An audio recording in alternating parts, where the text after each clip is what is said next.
কখনো কখনো বন্যা ও খরার কারণে ফসলের ক্ষতি হয়েই থাকে, আর তখন চাষিদের ভোগান্তির শেষ থাকে না। আবার যখন কখনো কখনো ভালো ফসল হয়, তখন চাষিদের আনন্দের আর সীমা থাকে না। ঠিক এরকমই এবার রাজীবদের এত ভালো ফসল হয়েছে যে সে চিন্তায় পড়ে গেল। ঠিক তখন রাজীবের বন্ধু মোহন এলো। কিরে, কি এত ভাবছিস? দেখ না, আগের বার আমরা সবজি খেতেই পাইনি, কিন্তু এবার দেখ কি পরিমাণে সবজি হয়েছে। সে তো ভালো খবর। ভালো খবর না ছাই, এখন এত সবজি কি করব? শহরে গিয়ে বিক্রি করা ছাড়া তো কোনো উপায় নেই। চল তাহলে শহরে নিয়ে গিয়ে বিক্রি করে দিই। রাজীব আর মোহন দুই বন্ধু মিলে ট্রাক ভর্তি করে শহরের উদ্দেশ্যে রওনা দেয়। রাত অনেক গভীর ছিল, রাস্তা একদম নিস্তব্ধ, কিন্তু তারপরেও ট্রাক এই অন্ধকার রাস্তার মধ্যে দিয়ে স্পিডে এগিয়ে যাচ্ছে। ট্রাকের ভেতরে দুই বন্ধুর মধ্যে রাজীবের চোখে কোনো ভয়ডর নেই। সে শুধু ট্রাকটাকে ফুল স্পিডে এগিয়ে নিয়ে যাচ্ছে। কিন্তু মোহনের হালকা হালকা মনের মধ্যে ভয় ধরে আছে। সে রাজীবের দিকে তাকিয়ে বলল, রাজীব দেখ, খুব জোরে বৃষ্টি হচ্ছে, তুই তুই ট্রাকের স্পিড স্লো করছিস না কেন? মোহনের কথা শুনে রাজীবের হাসি এলো।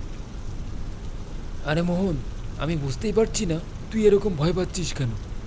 আরে ভয় পাবো না, একে তো অন্ধকার রাস্তা, তার উপর বৃষ্টি হচ্ছে, এই জন্য আমি বলছিলাম আস্তে আস্তে চালা। তুই এত চিন্তা করছিস কেন? আমার যখন ট্রাক চালাতে কোনো অসুবিধা হচ্ছে না, তাহলে তুই এত ভয় পাচ্ছিস কেন? আর আমি যদি ট্রাক আস্তে আস্তে চালাই, তাহলে আমাদের পৌঁছোতে অনেক দেরি হয়ে যাবে। আর তোর যদি খুব ভয় লাগে, তাহলে চোখ বন্ধ করে শুয়ে থাক। তুই কি বলছিস রাজীব? এরকম অবস্থায় কি আমার ঘুম আসবে? তাহলে তুই চুপ কর, আমাকে ড্রাইভিং করতে দে। কিছুক্ষণ পর মোহন হাতের ঘড়িটার দিকে তাকালো আর বলল, আরে রাজীব, রাত 2টো বেজে গেছে, কখন পৌঁছাবো আমরা? তুই বেশি বকবক না করে চুপচাপ বসে থাকতো। তখন হঠাৎ মোহন চিৎকার দিয়ে বলল, সামনে দেখ রাজীব। মোহনের এরকম চিৎকারে রাজীব ঘাবড়ে গিয়ে ব্রেক করে।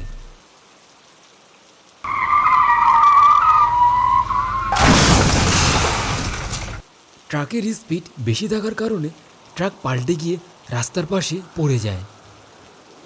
সব কিছু এত তাড়াতাড়ি হয় যে তারা দুজন কিছুই বুঝতে পারেনি। কিছুক্ষণ পর রাজীবের মনে হচ্ছিল তার শরীর ধরে কেউ ঝাঁকাচ্ছে। রাজীব চোখ খুলে উঠে দাঁড়ালো আর এদিক ওদিক দেখতে লাগলো। তখন ওর কানে একটা মেয়ের গলা ভেসে এলো। আপনি ঠিক আছেন? আপনাদের ভাগ্য খুব ভালো, এত বড় অ্যাক্সিডেন্ট হওয়ার সত্ত্বেও আপনাদের কিছু হয়নি। রাজীব ওই মেয়েটার দিকে তাকিয়ে বলল, আমাদের আমাদের অ্যাক্সিডেন্ট হয়েছিল, আমরা এখন কোথায় আছি? আর আমার বন্ধু মোহন কোথায়? আপনার বন্ধু ভালো আছে, ওই দেখুন নিচে শুয়ে আছে। তারপর রাজীব নিচের দিকে তাকাতেই মোহনকে দেখতে পেল। রাজীব মোহনের কাছে গিয়ে ওর গা ঝাঁকাতে থাকে। গা ঝাঁকুনিতে মোহনের জ্ঞান ফিরে আসে।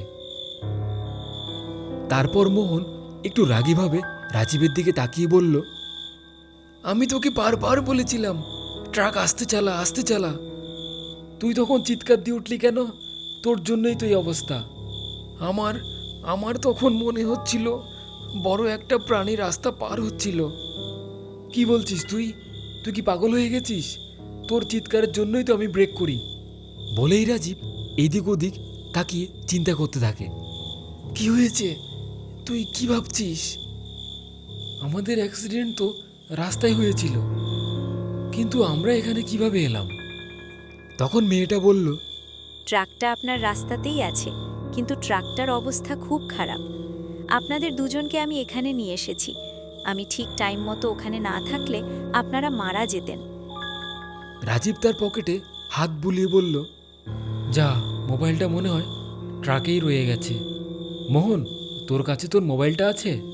না রে, মোবাইলটা মনে হয় আমিও ট্রাকে ফেলে এসেছি।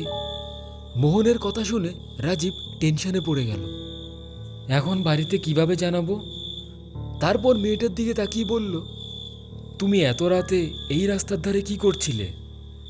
আর আমাদেরকে এখানেই বা কিভাবে নিয়ে এলে? এখান থেকে কিছুটা দূরে আমার গ্রাম, আর এখানে আশেপাশে আমাদের জমি আছে। জমিতে আমি মাঝে মধ্যে কাজ করতে আসি আমার বান্ধবীদের সাথে। কিন্তু আজকে আমি আমার বান্ধবীদের সাথে রাস্তার পাশে কাজ করছিলাম। হঠাৎ একটা ট্রাক উল্টে যাওয়ার শব্দে আমরা সবাই এগিয়ে যাই। গিয়ে দেখি আপনারা দুজন পড়ে অজ্ঞান হয়ে আছেন। তারপর আমার বান্ধবীদের সাহায্যে আপনাদেরকে এখানে নিয়ে আসি। কিন্তু তুমি তো এখানে একা। ওরা সবাই চলে গেছে। আর তুমি যাওনি? আমি আপনাদের দুজনকে ছেড়ে কিভাবে যাব? তাছাড়া এখানে জঙ্গলি জানোয়ারের ভয় আছে। মেয়েটার কথা শুনে রাজীব ভাবতে থাকলো। তোমার নাম কি? আমার নাম কামলি, আর একটু দূরে আমার বাড়ি। তোমার বাড়িতে আর কে কে আছে? আমার বড় ভাই আছে। তোমার বড় ভাই তোমাকে একা একা রাতে কাজ করতে পাঠিয়ে দিয়েছে? আমার বড় ভাইয়ের শরীরটা একটু খারাপ, তাই আজকে আসেনি। আর আমি একা আসিনি, আমার সাথে আমার বান্ধবীরাও এসেছিল। আচ্ছা, তুমি বলছিলে এখানে কাছেই তোমার মামার বাড়ি। হ্যাঁ, একটু দূরে একটা গ্রাম আছে, গ্রামের নাম ধুলেরা। ওই গ্রামে আমাদের বাড়ি। ধুলেরা গ্রাম? কই, এরকম তো কোনো গ্রামের নাম শুনিনি। আপনারা বিশ্বাস না করলে আমার কিছু করার নেই। কোথায় আমি আপনাদের বাঁচিয়েছি আমি প্রশ্ন করব, তা না শুধু আপনারাই প্রশ্ন করে যাচ্ছেন। আরে তুমি রাগ করো না, ঠিক আছে, বলো কি বলবে। আপনারা দুজন ট্রাকে করে কোথায় যাচ্ছিলেন? আমার নাম রাজীব, আর এ আমার বন্ধু মোহন। আমরা শেরগড় গ্রাম থেকে আসছি। এই সময় হঠাৎ আবার বৃষ্টি শুরু হয়ে গেল। তখন কামলি বলল, আপনাদের যদি কোনো অসুবিধা না হয় তাহলে আপনারা আমাদের বাড়িতে আসতে পারেন, সকালে না হয় চলে যাবেন। রাজীব মোহনের দিকে তাকিয়ে বলল, আমাদের এখন কি করা উচিত? মেয়েটা ঠিকই বলেছে, আমাদের ওর কথা শোনা উচিত। তাছাড়া এখানে দাঁড়িয়ে থাকলে আমরা ভিজে ভূত হয়ে যাব। ঠিক আছে, চলো তাহলে তোমাদের বাড়িতেই যাই। ঠিক আছে, আসুন। এরপর তিনজন মিলে ছুটতে থাকে। বৃষ্টিটাও আগের থেকে অনেকটা বেড়ে গেল। কিছু দূর যাওয়ার পর রাজীব একটা আলোর উৎস দেখতে পেল। একটা বাড়ি থেকে সেই আলোটা আসছে। রাজীব আর মোহন একসাথে হাঁটছিল, আর কামলি তাদের আগে আগে যাচ্ছিল। কিছু দূর যাওয়ার পর তাদের সামনে একটা বিশাল আলিশান প্রাসাদ চোখে পড়ল। রাজীব মনে মনে ভাবতে লাগলো, এই জায়গাতে এত সুন্দর প্রাসাদ। ওরা তিনজন এসে ওই প্রাসাদটার দরজার সামনে দাঁড়ালো। কামলি দরজায় জোরে টোকা দিল। একটু পরে একটা বয়স্ক লোক দরজাটা খুলে দিল। লোকটা অদ্ভুত চোখে ওদের দুজনের দিকে তাকিয়েছিল। তখন কামলি বলল, এই দুজন আমাদের আজকে রাতের অতিথি। তারপর কামলি ওদের দুজনের দিকে তাকিয়ে বলল, ভিতরে চলুন। ভেতরে যেতে যেতে রাজীব প্রাসাদের চারপাশটা দেখতে লাগলো। মোহন কিছু বলতে যাচ্ছিল কামলিকে। তখন কামলি দাঁড়িয়ে বলে উঠল, আপনারা কোনো চিন্তা করবেন না, আপনারা এখন ক্লান্ত হয়ে আছেন, এখন কিছু খেয়ে নিন। বলেই তিনজন একটা বড় ঘরের দিকে গেল। ঘরের মধ্যে বড় একটা খাবারের টেবিল। কামলি হাতে তালি বাজালো। সঙ্গে সঙ্গে দুটো ঘোমটা পরা মেয়ে এসে দাঁড়ালো। তখন কামলি বলল, এই দুজন আমাদের আজকে রাতের অতিথি, ইনাদের জন্য খাবারের ব্যবস্থা করো। এইটা শুনে ঘোমটা পরা মেয়ে দুটি মাথা নিচু করে সম্মতি জানিয়ে চলে গেল। একটু পরে বিভিন্ন ধরনের খাবার তাদের সামনে নিয়ে আসলো। আর অদ্ভুত ব্যাপার, সব খাবারই রাজীব আর মোহনের পছন্দের খাবার। তখন রাজীব কামলিকে বলল, এইসব খাবার আমাদের পছন্দের, তুমি কিভাবে জানলে?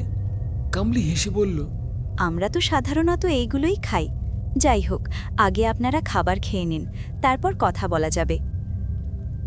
রাজীব আর মোহন একে অপরের দিকে তাকালো। ভয় পাবার কিচ্ছু নেই, খেয়ে নিন। ওরা দুজন এত মজা করে খাচ্ছিল যে ওরা ভুলেই গেল একটু আগে ওদের সাথে কি হয়েছিল। একটু পরে খাওয়া শেষ হলো আর কামলি আবার তালি বাজালো। আবার ঘোমটা পরে মেয়ে দুটি এসে হাজির। কামলি বলল, খাবারগুলো পরিষ্কার করে নিয়ে যাও। তারপর রাজীবের দিকে তাকিয়ে বলল, আপনারা অনেক ক্লান্ত হয়ে আছেন, এখন একটু বিশ্রাম করুন। আমি আপনাদের জন্য আলাদা আলাদা ঘর দিচ্ছি। না না, আমরা একই ঘরেই থাকবো, এক রাতের ব্যাপার, কোনো অসুবিধা হবে না। ঠিক আছে, কোনো ব্যাপার না, আপনাদের যেরকম ইচ্ছে। আপনারা আসুন, আমি আপনাদের থাকার ঘর দেখিয়ে দিচ্ছি। তারপর রাজীব আর মোহন মেয়েটার পেছনে পেছনে যেতে থাকলো। একটু পরে ওরা একটা রুমে এসে দাঁড়ালো। ঘরের মধ্যে দুটো বেড পাতা ছিল। দেখে এমন মনে হচ্ছিল যেন আগের থেকে ওদের জন্য সাজানো ছিল। আপনারা শুয়ে পড়ুন। তুমি বলেছিলে তোমার ভাইয়ের শরীর খারাপ, তো তোমার ভাইয়ের সাথে দেখা করাবে না?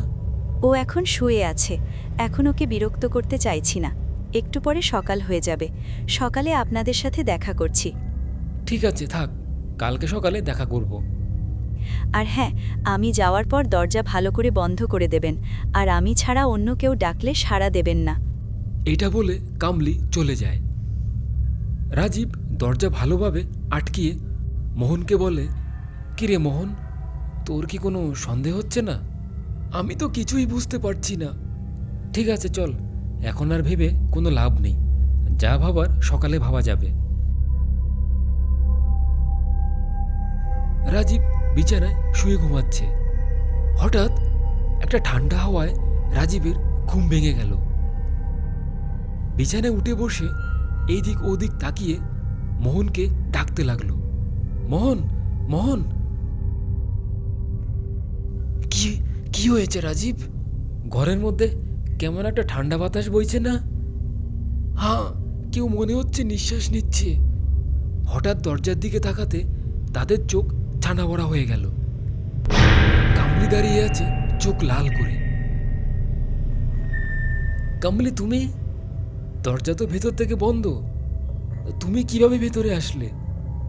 কামলি এক ভয়ঙ্কর গলার শব্দে বলল, আমার কোথাও যেতে কোনো বাধা নেই। আমি যে কোনো জায়গায় চলে যেতে পারি, যে কোনো সময়। আর আমি মানুষ নই, আমি এই প্রাসাদের আত্মা। মানে তুমি ভূত? আমাকে এখানে এনে মেরে ফেলা হয়েছিল। তারপর থেকে যারা দুর্ঘটনায় পড়ে, আমি তাদের কৌশলে এখানে নিয়ে আসি। আমাদেরকে ছেড়ে দাও। আমাকেও কেউ ছাড়েনি, আমিও ছাড়ব না। এই প্রাসাদ রক্ত চায়। বলেই কামলি দুহাত উঁচু করে। তারপর রাজীব আর মোহনকে শূন্যে ভাসাতে থাকে। তারপর হঠাৎ হাত পা মুচড়ে যায় আর চোখ খুবলে যায়।